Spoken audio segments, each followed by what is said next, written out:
안녕하세요, 비비인이에요. 좋아요와 구독 한 번씩만 눌러주세요. 오늘은 아마 여러분들이 포트폴리오를 준비하실 때 가장 고민하실 요소 중에 하나인 렌더링에 대해서 말씀드려 볼 거예요. 도대체 어떤 렌더 프로그램을 써야지 좋을까 하고 고민하고 계시진 않으신가요? 이건 색감, 분위기, 각자 가지고 있는 장점과 단점, 그리고 렌더링마다 난이도가 다 다르기 때문이에요. 아마 그것 때문에 고민하실 것 같아요. 그래서 오늘은 V-Ray와 Enscape 두 가지를 모두 써본 입장에서 두 개를 비교해서 설명드릴게요. 여러분에게 어떤 렌더링이 더 맞을지 둘의 차이점을 보시면서 고르셨으면 좋겠습니다. 영상을 시작하기 전에 한 가지만 먼저 말씀드릴게요.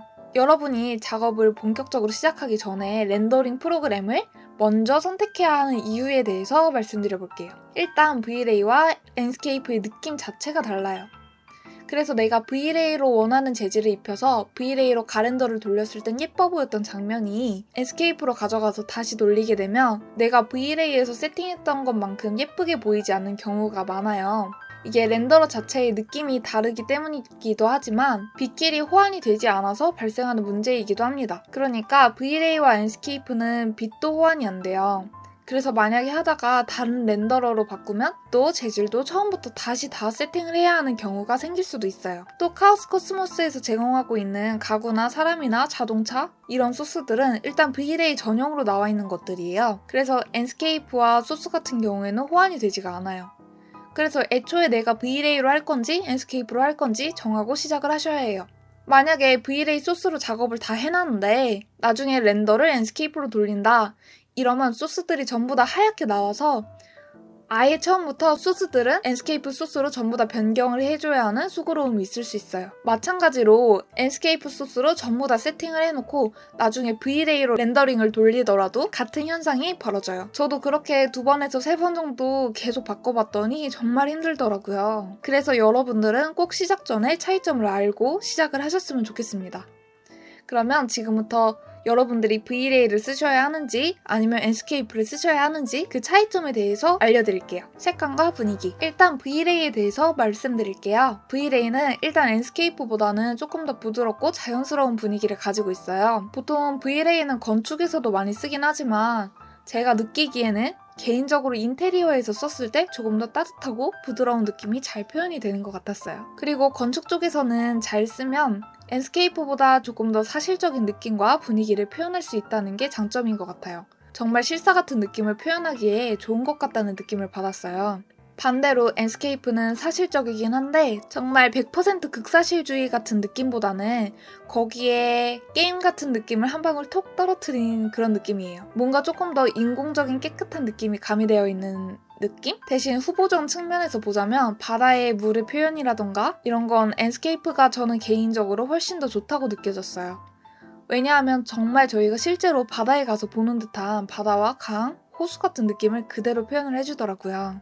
텍스처 설정할 때 V-Ray는 텍스처를 하나하나 자신이 원하는 대로 세밀하게 조절할 수 있다는 점이 장점이에요.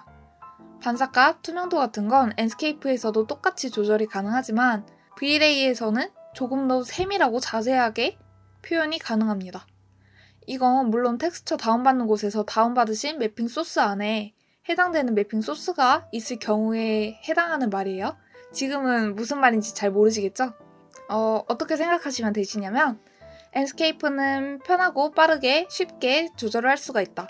대신에 V-Ray에서는 아주 자세하게 세밀하게 조정이 가능하다.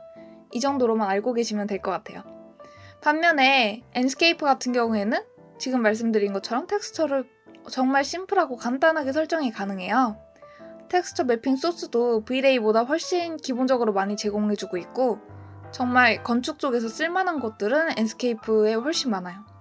텍스처 설정하는 것도 인터페이스가 V-Ray보다 훨씬 더 간단하게 되어 있어서 기본적인 용어만 알면 원하는 값으로 조절이 가능합니다.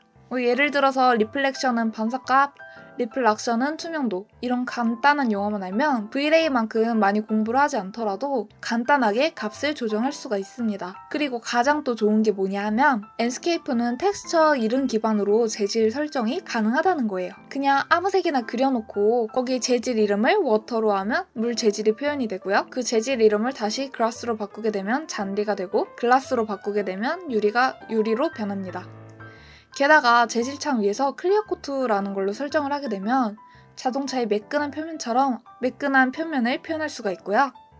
또 이게 엄청 좋은 건데 맨 밑에 가보시면 셀프 일루미네이트라고 있어요.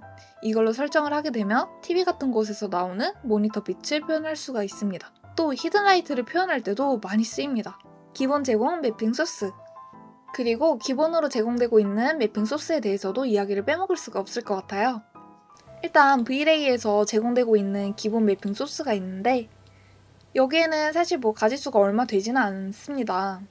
보통 V-Ray를 쓰시는 분들은 재질에 대해서 민감하시기 때문에 보통 앰비언트 CG 같은 매핑 소스를 무료로 제공해주는 사이트에서 다운을 받아서 커스텀을 해서 쓰시니까요. 또 원하는 재질이 없으실 경우에는 유료 재질도 다운받아서 이용을 하시기 때문에 사용자 전반의 특성을 파악해서 애초에 많은 제공을 하고 있진 않은 것 같습니다. 하지만 또 패브릭 같은 소스들은 enscape보다 훨씬 더 제공을 많이 해주고 있어요. 이거는 카테고리들 따라서 다 다른 것 같긴 해요. 그럼 enscape는 어떠냐? enscape는 기본으로 제공되고 있는 품질 좋은 예쁜 매핑들이 아주 많습니다. 초보자분들이 가볍게 쓰시기에는 enscape가 더 좋을 것 같다는 생각이 들어요. 실제로 저도 거의 모든 매핑을 enscape 소스 안에서 다 해결을 했어요. 재질 같은 경우에는 다음 영상에서 또 말씀드리겠지만 이 V-Ray와 enscape를 섞어서 사용하면 훨씬 더 편하고 좋습니다. 가구, 사람, 자동차. 일단 가구에 대해서 먼저 말씀드려볼게요. V-Ray를 쓰시면 카오스 코스모스에 들어가셔서 V-Ray에서 기본으로 제공하고 있는 가구나 사람, 소스 같은 걸 사용하실 수 있습니다. 보통 가구 같은 건 유명한 브랜드의 제품들이 많이 들어와 있더라고요. 인테리어는 가구빨이니까요. 대신에 문제는 뭐냐면 종류가 다양하다고도 할 수 있을 것 같은데 나무 같은 건 잘 들어와 있지만 또 엄청 빈약한 부분은 정말 소스들이 많이 없어요.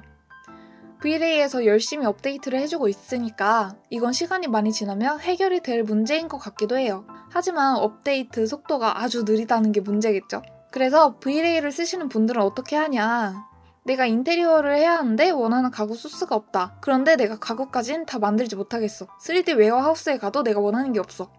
이러면 3D 맥스용 가구 소스를 다운받아서 그걸 맥스에서 스케치업으로 변환시킨 다음에 스케치업에서 프록시로 불러드려야 합니다. 그런데 저도 이건 학원에서 기본 세팅을 해줘서 사용을 해봤던 거지 그게 아니라면 혼자서 맥스 세팅부터 그런 건 절대 못할 것 같아요. 사실 저도 지금 못해요. 애초에 맥스 세팅이 너무 어렵고 변환하는 과정도 정말 어렵기 때문이에요. 그래서 이 변환 과정에 대해서는 저도 사실 잘 모릅니다. 그래서 일단 기본 제공 소스에 대해서 더 말씀을 드릴게요. 일단 기본으로 제공되고 있는 소스 같은 경우에는 내가 저 색이 마음에 안 든다 하면 V-Ray에서 제공되고 있는 소스의 색상을 바꾸는 것도 가능하고 반사값이나 투명도도 조절하는 게 가능해요. 그래서 형태만 마음에 든다면 재질 같은 부분은 개인의 취향대로 커스텀할 수 있다는 게 장점입니다. 반대로 enscape 같은 경우에는 기본 제공 소스들이 정말 많아요. 제가 볼 땐 V-Ray에 비해서 말도 안 되게 많은 것 같아요.